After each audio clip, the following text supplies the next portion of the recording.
اس سے پہلے کی آیتوں میں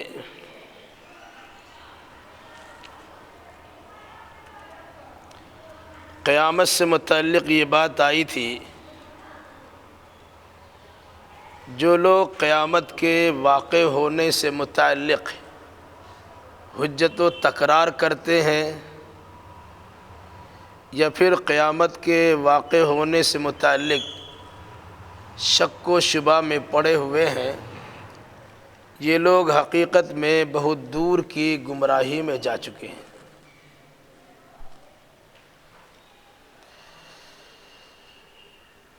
ویسے اللہ تبارک و تعالی اپنے بندوں پہ بڑا مہربان ہے، چاہے وہ انسان اللہ کو مانتا ہو یا نہ مانتا ہو،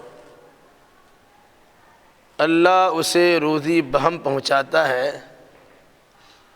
حالانکہ نہیں ماننے والوں کو اللہ کی طرف سے روزی نہیں ملنی چاہیے تھی، لیکن اللہ بڑا مہربان ہے، ماننے والوں کو بھی دیتا ہے اور انکار کرنے والے کو بھی دیتا ہے۔ پھر یہ بات آئی تھی، کچھ لوگ اس دنیا میں آخرت کے طلبگار ہوتے ہیں اور کچھ لوگ اس دنیا میں صرف دنیا ہی کی خواہش کرتے ہیں۔ تو جو انسان صرف دنیا مانگتا ہے، اللہ اسے دنیاوی چیزوں سے نواز بھی دیتا ہے، لیکن آخرت میں ان کے لیے کچھ نہیں ہوگا سوائے عذاب کے۔ البتہ جو انسان دنیا و آخرت دونوں کی سرخروئی کی کوشش کرتا ہے تو اللہ تبارک و تعالیٰ اسے دنیا میں بھی دیتا ہے اور آخرت میں بہت ہی بڑھا چڑھا کے عطا فرمائے گا۔ اس لیے اس دنیاوی زندگی کو مزرعۃ الآخرہ، آخرت کی کھیتی قرار دی گئی ہے۔ انسان جو یہاں بوئے گا کل آخرت میں اسی کو کاٹے گا، جیسا کام کرے گا ویسا بدلہ اسے دیا جائے گا، جیسی کرنی ہوگی ویسی ہی بھرنی وہاں ہوگی۔ اس مناسبت سے اللہ نے دنیا میں رہ کر آخرت کی کامیابی کے لیے کوشش کرنے کی زیادہ تاکید فرمائی ہے۔ اب اگر کوئی انسان دنیا سے الگ تھلگ ہو جاتا، وہ تارک الدنیا ہو جاتا، آبادی کو چھوڑ کر جنگل و بیابان میں چلا جاتا، صحرا اور پہاڑ کی کھو میں زندگی گزارتا ہے، وہ انسان در حقیقت اپنی ذمہ داریوں سے بھاگنے والا ہوتا ہے۔ اس لیے اس دنیا میں رہتے ہوئے سد رمق بقدر ضرورت دنیاوی زندگی اور اس کے ساز و سامان کی چاہت بھی ہونی چاہیے، البتہ اہل ایمان کی نگاہ میں سب کچھ آخرت ہو اور اسی کی کامیابی کے حصول کے لیے اس دنیاوی زندگی میں ان کی محنت و تگ و دو بھی ہو۔ آگے کی آیتوں میں کچھ ان لوگوں کا تذکرہ کیا گیا ہے جو کھاتے ہیں تو اللہ کا لیکن گاتے ہیں غیر اللہ کا۔ اللہ کی جانب سے روزیاں ملتی ہیں، اسے بآسانی لے لیتے ہیں، لیکن اللہ کی راہ پر چلنے کی باری آتی ہے تو انسان پیٹھ دکھا کے چلا جاتا ہے، یا پھر اللہ کے بالمقابل کچھ ایسے لوگ تیار کر لیے جاتے ہیں اللہ کی مخلوقات میں سے، جن کو انسان یہ اختیار دیتا ہے کہ اسے اللہ کا پارٹنر و شریک تصور کر لیا جائے اور ان کے بنائے ہوئے قانون کو عملی جامہ پہنا کر دنیاوی زندگی میں کامیابی حاصل کر لی جائے۔ اللہ نے اس سے منع فرمایا اور خالص اللہ کی عبادت کرنے اور خالص اللہ کے قوانین و احکام کی بجاوری کرنے کی تاکید فرمائی ہے۔ ام لہم شرکاء،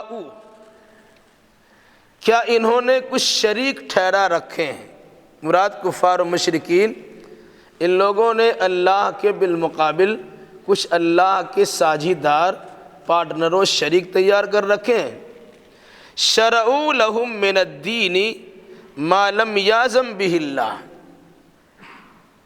جنہوں نے ان کے لیے زندگی گزارنے کے راستے، مذہبی امور، یہ قوانین وضع کر رکھے، متعین کر دیے ہیں، ما لم یعظم بہ اللہ، جس کی اللہ نے اجازت نہیں دی ہے۔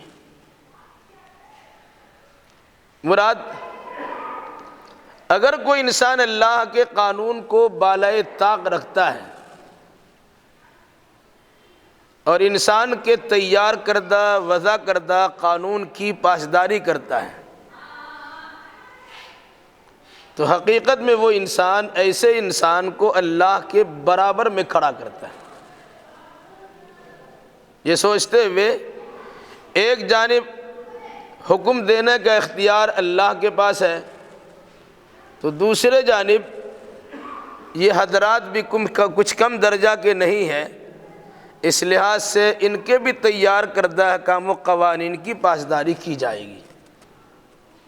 زندگی گزارنے کے اصول یہ بھی مرتب کر سکتے ہیں،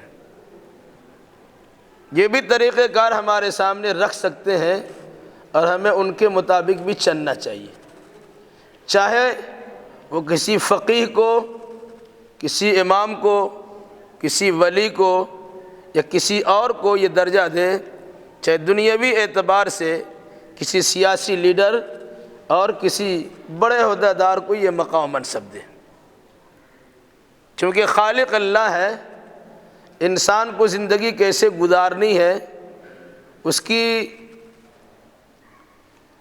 کی تاکید یا اس کا حکم صرف اللہ ہی دے سکتا ہے۔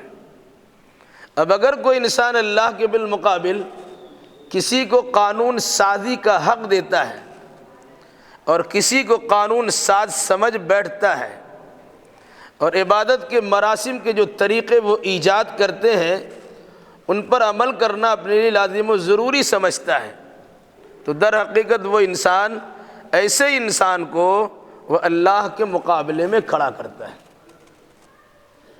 اس سے پہلے بات آ چکی ہے، ایک انسان مومن ہوتا ہے جو اپنا سارا اختیار اللہ کو دیتا ہے، بلا چون و چرا اللہ کی بات کو تسلیم کر لیتا ہے۔ ایک انسان کافر ہوتا ہے جو اللہ کے احکام و قوانین کی تردید کرتا اور انکار کرتا ہے۔ اس کے بالمقابل ایک انسان طاغوت ہوتا ہے، وہ اللہ کے قانون سے انکار تو کرتا ہی ہے، اپنے آپ کو قانون ساز سمجھ کر قانون بناتا ہے اور اسے نافذ کرنے کی کوشش بھی کرتا ہے۔ وہ در حقیقت شکل انسان میں شیطان ہوتا ہے، جسے قرآن مقدس نے کئی جگہ پر طاغوت سے تعبیر کیا ہے۔ سرکشی تو کرتا ہی ہے اور اپنا قانون بھی چلاتا ہے۔ تو چاہے مذہبی امور میں قانون بنانے کی بات ہو یا سیاسی امور میں قانون سازی کی بات ہو، اگر اللہ اس کے رسول کے قوانین کے سے ٹکرانے والی یہ چیزیں ہوں تو کسی بھی صورت میں اہل ایمان کو اسے ماننے کی اجازت نہیں ہے۔ فرمایا کیا انہوں نے شرکا، اللہ کا پارٹنر، شریک تیار کر رکھا ہے؟ شرعوا لہم من الدین، جنہوں نے ان کے لیے چلنے کا راستہ متعین کیا ہے، ما لم یعظم بہ اللہ، جس کا اللہ تبارک و تعالیٰ نے حکم نہیں دیا۔ انبیاء قانون ساز نہیں ہوتے، وہ قانون خود بناتے نہیں ہیں، اللہ کے قانون کو اللہ کے بندوں تک پہنچاتے ہیں۔ ما ينطق عن الهوى ان هو الا وحی یوحی، نبی اپنی خواہشات سے کچھ نہیں بولتے ہیں، جو کچھ بولتے ہیں وہ اللہ کی جانب سے وہی پر مشتمل گفتگو کرتے ہیں، حکم اللہ کی جانب سے آیا وہی بولتے ہیں۔ تو اللہ کے انبیاء اور مرسلین لوگوں کے درمیان اللہ کے قانون کی وضاحت کرتے ہیں، پرچار کرتے ہیں۔ دوسرے لوگ اللہ کے قانون کے بالمقابل اپنا قانون بناتے ہیں۔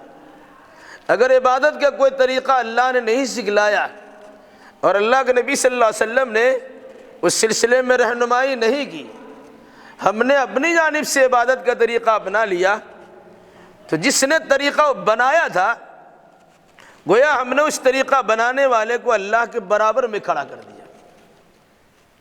جہاں نبی کو طریقہ بنانے کا حق نہیں ہے، ہم نے اللہ کے نبی کے بالمقابل کسی اور کو بھی دے دیا ہے، اور ان سے اتنا بڑا مقام دیا کہ قانون سازی کا حق دیا، وہ اللہ کے برابر میں آپ نے کھڑا کر دیا۔ یہ بہت بڑا شرکیہ عقیدہ ہے۔ وَلَوْلَا كَلِمَةُ الْفَصْلِ لَقُضِيَ بَيْنَهُمْ، اگر فیصلے کی بات پہلے سے صادر نہ ہو چکی ہوتی تو ان کے درمیان فیصلہ کب کا کب کر دیا گیا ہوتا۔ مراد یہ ہے اللہ نے ایک دن متعین کیا جس کا نام قیامت ہے، کہ ان کو اس وقت میں عذاب دیا جائے گا، اور ان کے مشرکانہ عقیدہ و نظریے سے متعلق باز پرس کرنے کے ساتھ ساتھ سخت ترین سزاؤں سے انہیں دوچار کیا جائے گا۔ اس لحاظ سے دنیا میں انسان دندناتا پھرتا ہے اور اللہ کے قانون سے بغاوت بھی کرتا ہے، اپنا قانون بنا کر لوگوں پر اسے لادنے کی کوشش بھی کرتا ہے، پھر بھی اللہ تبارک و تعالیٰ سزا نہیں دیتا، چونکہ ان کی سزا کے لیے اللہ نے ایک دن متعین کر دیا ہے۔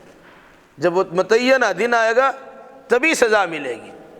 اب اگر انسان کو دنیا میں سزا نہیں ملتی، وہ یہ نہ سمجھے کہ اللہ تبارک و تعالیٰ ہماری اس قانون سازی سے خوش ہے، نہیں، اللہ نے پہلے ہی کہہ دیا کہ انسان کو اختیار دیا ہے، چاہے عاجزی انکساری کے ساتھ زندگی گزارے، چاہے کر و فر اور شان و شوکت بگھاڑتے ہوئے اتراتا ہوا اور تکبر کرتا ہوا زندگی گزارے۔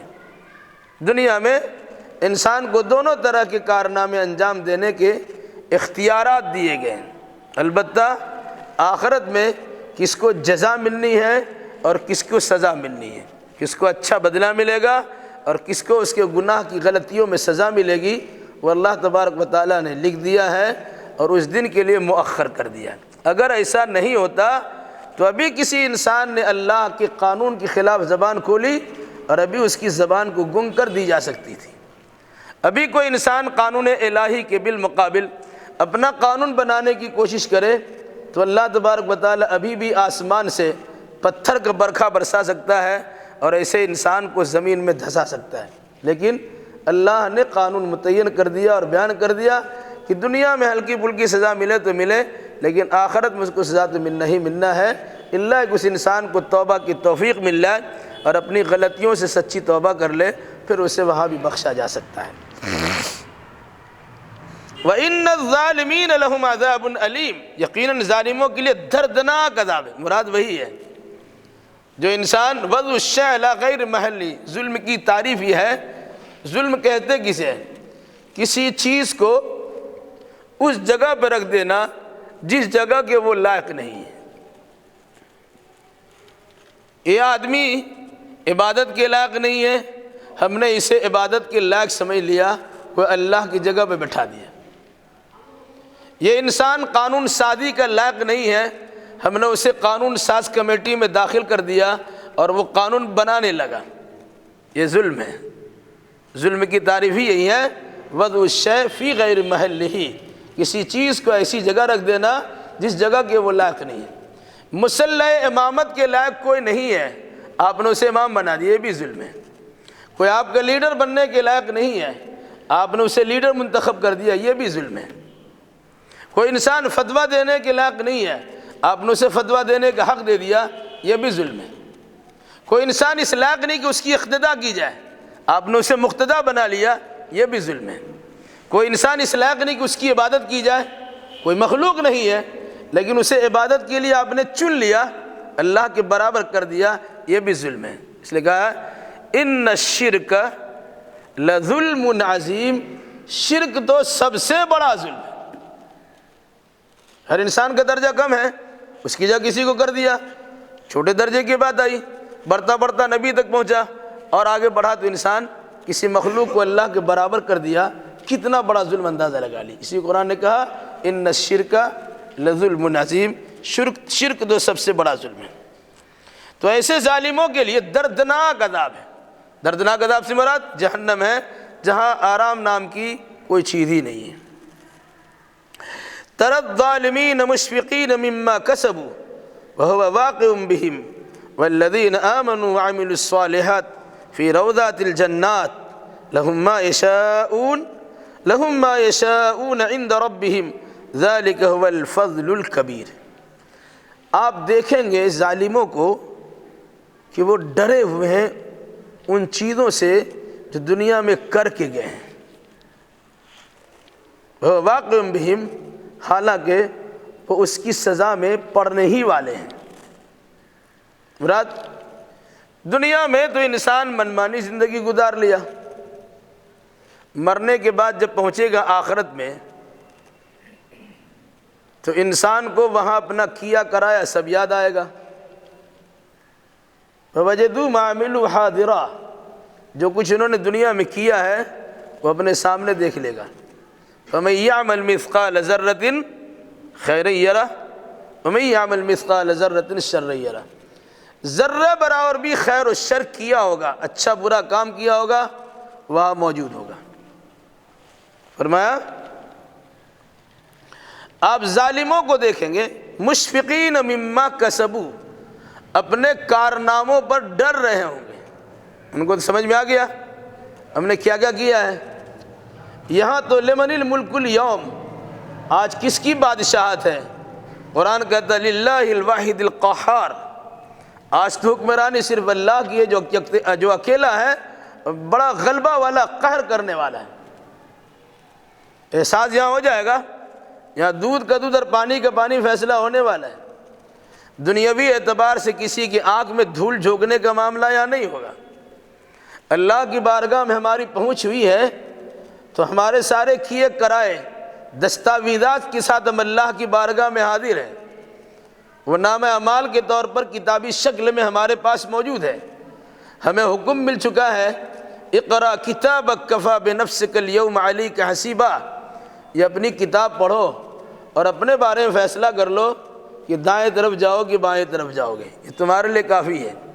انسان اسے پڑھے گا اور کہے گا ما لهذا الكتاب لا يغادر صغیرۃ ولا کبیرہ الا احصاها، یہ کیسی کتاب ہے، کسی صغیرہ اور کسی کبیرہ، چھوٹا گناہ یا بڑا گناہ، چھوٹی نیکی یا بڑی نیکی، کسی کو نہیں چھوڑا ہے، ان تمام کو ضبط تحریر ملا کے رکھے ہوا ہے۔ دیکھے گا انسان ہر سی بات جو دنیا میں کیا کرایا ہے، دنیا کے سارے حالات کا نقشہ ان کے سامنے ہوگا اور اپنے بارے میں فیصلہ کرے گا اور ڈرنا شروع کرے گا۔ لیکن اب پچھتاوت کی ہوئے جب چڑیا چگ گل کھیت، پچھتانا دنیا میں تھا، آخرت میں پچھتانے تو کوئی فائدہ تو نہیں ہوگا۔ قرآن نے کیا کہا؟ آپ دیکھیں گے ظالموں کو کہ اپنے کرتوت پہ ڈرے ہوئے ہیں، واقع بہم، حالانکہ ان کرتوت کے نتیجے میں وہ سزاؤں میں گرنے ہی والے۔ اب رونے سے دھونے سے، گریہزاری کرنے سے، بھاگ بھگول کرنے سے انسان وہاں سے بچ جائے گا، ممکن ہی نہیں ہے۔ ایک طرف تو یہ کفار و مشرکین اور مبتدئین اور شرک کرنے والوں کا انجام، دوسرا والذین آمنوا وعملوا الصالحات فی روضات الجنات، اور وہ لوگ جنہوں نے ایمان اختیار کیا، ایمان لایا اور اچھے اعمال کیے، فی روضات الجنات، وہ جنت کے باغات میں ہوں گے۔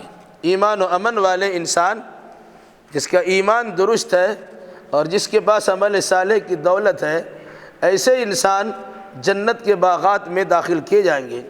لہم ما یشاءون عند ربہم، ان کے رب کے پاس ان کے لیے وہ ساری چیزیں ہوں گی جن کی یہ چاہت کریں گے۔ کہا جاتا ہے دنیا میں رب چاہی زندگی گزاریے، آخرت میں من چاہی زندگی گزارنے کی سہولیات کی جائے گی۔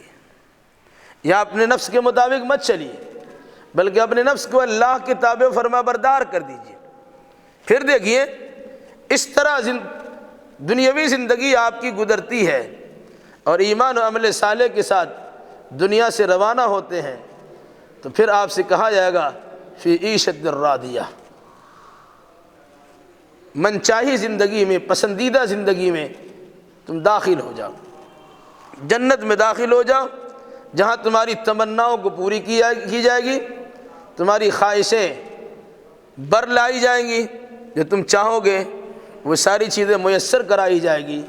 علاوہ اس کے اللہ کی جانب سے بے انتہا نوازش بھی ہوگی اور کرم و فضل بھی ہوگا، اور مزید اللہ اپنی جانب سے دے گا، اتنا دے گا، اتنا دے گا کہ انسان خود راضی بھی ہو جائے گا، اور باضابطہ اللہ کے شکر گزاری کے لیے یہ زبان سے کلمہ جاری کرے گا، الحمدللہ الذی ہدانا لہذا وما كنا لنہتدی لولا ان ہدانا اللہ۔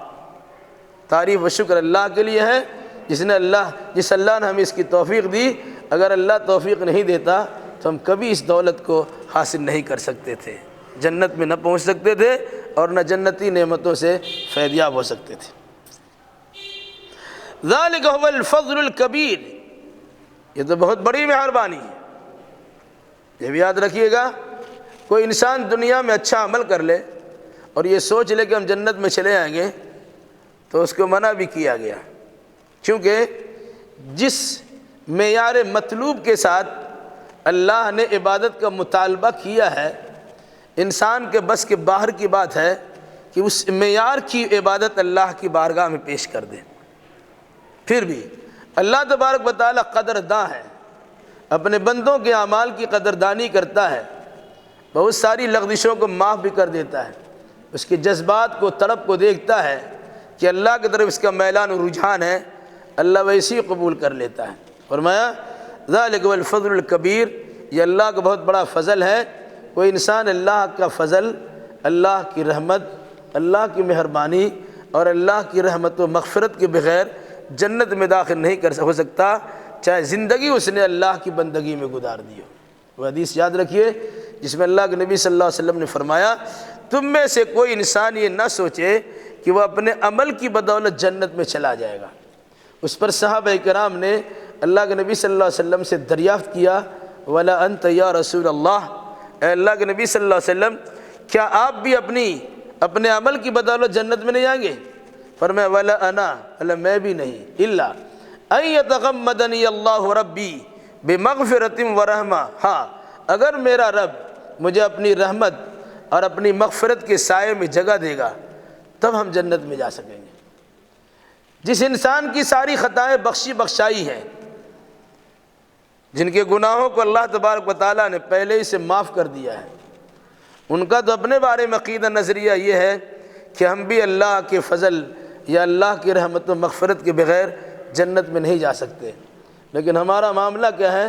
ہم 2-4 وقت کی نماز پڑھتے ہیں، کچھ اچھے اعمال بجا لاتے ہیں، ایک دوسرے کو جنتی ہونے کا سرٹیفکیٹ بانٹتے بھی رہتے ہیں، اور اپنے بارے میں تو سوچتے ہیں کہ ہم تو خود جنتی ہے اور دوسروں کو جنت میں لے بھی جائیں گے۔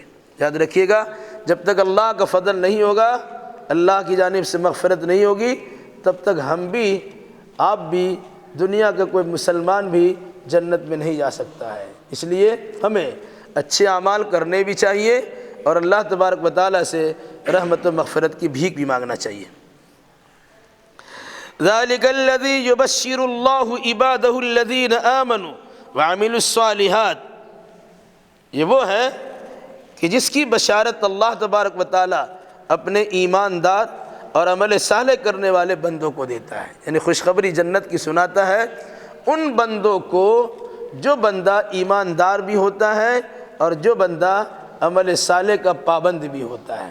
یعنی صرف ایمان سے آدمی جنت میں چلا جائے یہ بھی مشکل ہے، ایمان چھوڑ کے اچھا عمل کرتا رہ جائے جنت میں چلا جائے یہ بھی صحیح نہیں ہے۔ ایمان و عمل صالح یہ لازم و ملزوم ہے، جس کو کہتے ہیں چولی دامن کا ساتھ ہے، ایک دوسرے کا ساتھ ہی ضروری ہے۔ ایسا ایمان ہی نہیں ہے کہ جس کو عمل صالح کرنے کا جذبہ نہ ملے، اور کسی انسان کے عمل صالح کا اس وقت اعتبار ہی نہیں ہے جب تک اس کا ایمان صحیح نہیں۔ بہت سے لوگ معاشرے میں ہیں، غریب پرور ہوتے ہیں، غریبوں کا بڑا خیال کرتے ہیں، عوام الناس کی خدمت میں لگے رہتے ہیں، رات دن ایک کر دیتے ہیں خدمت خلق میں، اس بیچارے کو نماز پڑھنے کی توفیق نہیں ہوتی، شیطان اسے وہاں بھلیوں سے دو چار کر دیا ہے، بندہ کی تو خدمت کرتے ہی ہو تمہارا بیڑا پار ہو جائے گا۔ یاد رکھیے گا، خدمت خلق بھی ہے اور حقوق اللہ بھی ہے۔ اللہ کی بندگی کا ایک الگ مقام ہے اور بندوں کی خدمت کرنے کا ایک الگ درجہ ہے، دونوں چاہیے۔ تو ایمان ہے تب عمل صالح کا اعتبار ہے، عمل صالح ہے تب ایمان قابل قبول ہے۔ اگر ایمان ہے اور عمل نہیں ہے تو ویسا ہی کون سا ایمان ہے جو انسان کو عمل کرنے کے لیے تیار نہ کرے۔ آپ زبان سے کہتے ہیں اشہد اللہ الہ الا اللہ، میں گواہی دیتا ہوں کہ اللہ کے سوا عبادت کے لائق کوئی نہیں ہے، ایماندار ہو گیا؟ تو عبادت کریں گے تب تو اسی میں تو شامل ہے، اشہد، میں گواہی دیتا ہوں اللہ الہ، اسی پر بس کریں گے تو آدمی دہریہ ملحد ہو جائے گا کہ نہیں ہے کوئی عبادت کے لائق۔ الا اللہ جب کہتے ہیں تب اس کے معنی صحیح ہوتا ہے، نہیں ہے کوئی عبادت کے لائق، اسی پہ انسان مر گیا جہنم رسید ہو جائے گا، کیونکہ اس نے دوسرے معبودوں کا ہی تو انکار کیا ہے اور اللہ کے اقرار نہیں کیا ہے۔ ایک طرف انکار ہے بندوں کا یا دوسرے معبودان کا، تو دوسری جانب اللہ کی عبادت کے اقرار کرنا ضروری ہے۔ الا اللہ، مگر اللہ۔ جو ملحد ہوتے ہیں، ناستک ہوتے ہیں، وہ اللہ کے سوا اللہ کو بھی نہیں سمجھتے اور کسی اور کو بھی الہ نہیں سمجھتے۔ جو مشرک ہوتے ہیں وہ اللہ کے سوا اور بھی شریک کار ٹھہراتے ہیں، اور جو مسلمان و موحد ہوتا ہے وہ صرف اللہ کے لیے عبادت کا یقین کرتا اور کسی الہ کو ماننے کے لیے تیار نہیں ہوتا ہے۔ تو اگر ہم نے کہا عبادت کے لائق صرف اللہ ہے، تو جب تک عبادت پیش نہیں کریں گے تو کیسے پتہ چلے گا کہ ہم نے اللہ کی الوہیت کا کلمہ پڑھا ہے؟ اس لیے عبادت ایمان میں شامل و داخل ہے، اسی کو کہتے ہیں لازم و ملزوم ہے۔ ایمان کے ساتھ عبادت چاہیے اور عبادت کے ساتھ ایمان چاہیے، ایمان کے ساتھ عمل صالح چاہیے اور عمل صالح کے ساتھ ایمان چاہیے۔ بہت سارے لوگ دنیا سے گزر چکے ہیں، بڑی بڑی خدمتیں کی ہیں، بڑا نام اس کا ہے، چونکہ ایمان نہیں ہے اس لیے وہ جنت میں نہیں جا سکتا، نہیں جا سکتی ہے۔ بہت سے لوگ ایماندار ہیں، اپنے ایمان پہ اس کو بڑا ناز و نخرہ اور فخر ہے، لیکن وہ انسان ایک وقت کی نماز نہیں پڑھتا ہے، وہ ایمان اس کے منہ پہ مار دیا جائے گا، کہے تم ایمان نہیں لایا، اللہ پہ ایمان لاتے تو بندگی کرتے، تم نے شیطان اور اپنے نفس پر ایمان لایا، کہ جو تمہارا نفس کہتا ہے وہی کرتے ہو۔ افرائیت من اتخذ الہہ ہوا، کیا آپ نے اس کو نہیں دیکھا جس نے اپنی خواہشات کو اپنا معبود بنا لیا؟ من میں آئے تو کیا، من میں نہیں آئے تو نہیں کیا۔ اس کا مطلب کیا ہے؟ وہ نفس کا پجاری ہے، اپنی خواہشات نفس کو اللہ کا برابر سمجھتا ہے۔ اللہ نے ایک سمجھ کی توفیق دی، کہا یہ وہ چیز ہے جس کی بشارت یبشر اللہ عبادہ الذین آمنوا وعملوا الصالحات، اللہ اپنے ان بندوں کو بشارت و خوشخبری سناتا ہے جو ایمان کے ساتھ عمل صالح کے زیور سے آراستہ و پیراستہ ہوتا ہے۔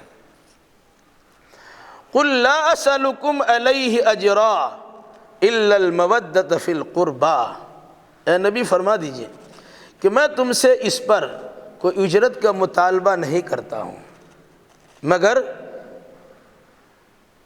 قرابت دار کی محبت کا مطالبہ تو ضرور کر سکتا ہوں نا۔ وَمَن يَقْتَرِفْ حَسَنًا، جو انسان اچھائی کو کرتا ہے، نزد لہو فیہا حسنا، تو ہم اس کی اچھائی میں اور اضافہ کر دیتے ہیں۔ ان اللہ غفور شکور، اللہ بڑا بخشنے والا اور بڑا قدردان ہے۔ دعوت و تبلیغ کی راہ میں ایسے راہی پیدا ہو چکے ہیں، انبیاء و مرسلین کو چھوڑ کر ایک تقریر کریں گے، پہلے اکاؤنٹ میں اتنا پیسہ ڈالو، ایک جلسے جلوس میں شرکت کریں گے، پہلے ہمارے سے بھی انتظام کرو۔ اسی حقیقت کو اللہ کے نبیوں سے ظاہر کروایا گیا۔ تمام نبیوں نے قوم کے سامنے پہلی یہ بات کر دی کہ سنو، ہم جو تمہیں پیغام حق سناتے ہیں، توحید کی دعوت دیتے ہیں، اللہ کے بندوں کو اللہ کے راستے پر لگانے کی کوشش کرتے ہیں، اس پر ہمارا تم سے کوئی مطالبہ نہیں ہے، کوئی اسی اجرت کا سوال نہیں ہے۔ قل کہہ دیجئے لا اسألکم علیہ اجرا، اس دعوت و تبلیغ پر میں تم سے کسی قسم کا اجر نہیں مانگتا، اجرت نہیں مانگتا، معاوضہ طلب نہیں کرتا۔ الا المودۃ فی القربہ، مگر اتنی بات تو ضرور میں کہوں گا، میری بات مانو نہ مانو، لیکن میری قرابت تو تم سے ہے، رشتہ داری تو تم سے ہے، میرے خاندان کے افراد تو تم ہو، تم کو نہیں ماننا نہیں مانو، قرابت داری کا تقاضا یہ ہے کہ میرے خلاف اگر کوئی بکتا ہے اس کا جواب دینے کے لیے تیار ہو جاؤ، کوئی میرے راستے میں رکاوٹ ڈالتا ہے اس رکاوٹ کو ختم کرنے والا تو بن جاؤ۔ بھائی آپ کا بھائی کو کوئی مارتا پیٹتا ہے تو ذمہ داری ہے، برادرانہ اخوت و بھائی چارہ کا تقاضا یہ ہے کہ اپنے بھائی کا ساتھ تو دیجیے۔ اگر میں تمہارے درمیان ہوں اور میری زندگی تمہارے درمیان گزر چکی ہے، 40 سالہ دور میں نے تمہارے درمیان بے داغ گزارے ہیں، ہمارے سلسلے میں تمہاری جانب سے کوئی شکایت بھی نہیں ہے، بلکہ تم نے ہماری صداقت کا، ہماری راست بازی کا، ہماری سچائی کا اور ہماری امانت کا ڈنکا بھی پیٹا ہے، ہمارے پاس اپنے امانتیں بھی تم نے رکھی ہے، اپنے جھگڑوں کا فیصلہ بھی ہم سے کرایا ہے، ان چیزوں کا تو خیال رکھو۔ میں اب تمہارے درمیان ایک بات بولنے کے لیے تیار ہوں، خواہ تم میری مخالفت کرتے ہو، میں اس پہ تم سے مجرت کا مطالبہ بھی نہیں کرتا ہوں، کچھ اگر مانگتا تو کہا جا سکتا تھا لوگ کھانے پینے کا اپنا راستہ نکال لیا، ایسی تو کوئی بات تو نہیں ہے، ہم صرف تمہارے سامنے پیغام رکھتے ہیں، تم میری بات کو مان لو، اور اگر نہیں مانتے ہو تو قرابت داری کا، رشتہ داری کا خیال رکھو کہ میں تمہارے درمیان اتنا سال سے ہوں اور تمہارے خاندان کا ایک فرد ہوں، باہر کا انسان مجھے کچھ بول کے چلا جائے گا اور تم خاموش تماشائی بنے رہو گے، ایسا کم سے کم مت کرو۔ یہ ہمارے راستے میں کوئی روڑا اٹکاتا ہو، اس روڑا اٹکانے والے کے روڑے کو تم صاف کر دو، ہماری طرف سے اتنی بات تو کرنے کے لیے تیار ہو جاؤ کہ ہماری نگرانی بھی کرو، ہمارا خیال بھی کرو، اور ساتھ میں کوئی انسان ہمارے خلاف بغاوت کرتا ہو اس کو کم سے کم ہم سے روکنے کی کوشش کرو، یہ تو خاندانی بنیاد میں تو کر ہی سکتے ہو نا۔ وَمَن يَقْتَرِفْ حَسَنَةً نَزِدْ لَهُ فِيهَا حُسْنًا، پھر سنا دے، سنو، جو انسان اچھائی کا کام کرے گا ہم اس کی اچھائی میں اضافہ کر دیں گے، نیکی کا کام کیا اللہ 10 گنا 700 گنا، واللہ یرزق من یشاء بغیر حساب، جس کو چاہتا بلا حساب عطا کر دیتا ہے۔ تو اللہ نے کہا تم نیکی کام کرو گے اللہ تبارک و تعالیٰ بڑھا چڑھا کے اس کا بدلہ دے گا۔ کیوں؟ انسان کچھ لغزش بھی کر سکتا ہے، بھول بھی ہو سکتی ہے، تو فرمایا ان اللہ غفور، اللہ بڑا بخشنے والا ہے۔ تم اللہ کی طرف جھک گئے، اللہ کی طرف مائل ہو گئے، عبادت کرنے میں تھوڑی بھول بھی ہو جا رہی ہوگی، لیکن تمہارا بھول کرنے کا خیال نہیں تھا، تم تو اچھا کرنے کی کوشش کی لیکن اس میں بھول ہو گئی، کہ اللہ بڑا بخشنے والا ہے۔ پھر جو تم نے عبادتیں ہماری بارگاہ میں پیش کی ہے، اللہ کی صفت شکور ہے، شکور مطلب قدر داں، شکر ادا کرنے والا، تو اللہ شکر ادا کرے گا کیسے؟ اللہ کی بارگاہ میں جو شکرانے کے طور پر عبادت کا نذرانہ پیش کیا گیا اللہ اس کی قدر کرتا ہے، تھوڑا ہی مورا تم نے پیش کیا نا اسے اللہ بڑھا چڑھا کے دے گا۔ اس مناسبت سے اللہ نے کیا فرمایا؟ وَمَن يَقْتَرِفْ حَسَنَةً، جو انسان اچھائی کو عمل میں لاتا ہے، یزد لَهُ فِيهَا حُسْنًا، تو اللہ اس کے اجر و ثواب میں اضافہ کرتا ہے، یا اس کے حسن، اس کے اچھے کام کو بڑھا چڑھا دیتا ہے اور اس کا بدلہ بہتر سے بہتر دیتا ہے، کیونکہ اللہ بخشنے والا بھی ہے اور اللہ شکر کرنے والا، یا اللہ قدردانی کرنے والا ہے۔ جب اس اللہ نے ہمیں ایمان و عقیدہ بھی سکھلایا، اعمال صالحہ کرنے کی ترغیب بھی دی، پھر ہماری دلجوئی کی خاطر یہ بھی کہا انسان ہونے کے ناطے تم سے بھول ہو سکتی ہے، ہم تمہاری بھول کو بھی معاف کرنے کے لیے تیار ہیں، تم نیک نیتی کے ساتھ، اچھے جذبات و ارادے کے ساتھ ہماری بارگاہ میں حاضری دینے کے لیے تیار تو ہو، ہم تمہارے سارے معاملات کو درست بھی کر دیں گے، ٹوٹی پھوٹی جو بھی عبادت تمہاری جانب سے میری بارگاہ میں پیش ہوگی ہم اس کی بھی قدر کریں گے، ایسا نہیں ہے کہ ہم پھینک دیں گے، لیکن جذبہ تمہارا نیک ہونا چاہیے، اللہ پر ایمان اور رسول اللہ کے طریقے کے مطابق ہونا چاہیے۔ اس میں اگر تم سے کسی قسم کی لغزش بھول ہوتی ہے انجانے کے طور پر تو ہم اسے معاف کر کے اسے قبول بھی کر لیں گے۔ اللہ ہم سبوں کی خطاؤں اور غلطیوں کو معاف فرمائے اور دنیا میں اس طرح زندگی گزارنے کی توفیق بخشے کہ جس کے ذریعے سے آخرت کی سرخروئی اور کامیابی نصیب ہو سکے۔ اقول قولی ھذا واستغفر اللہ لی ولکم ولسائر المسلمین وآخر دعوانا ان الحمد للہ رب العالمین۔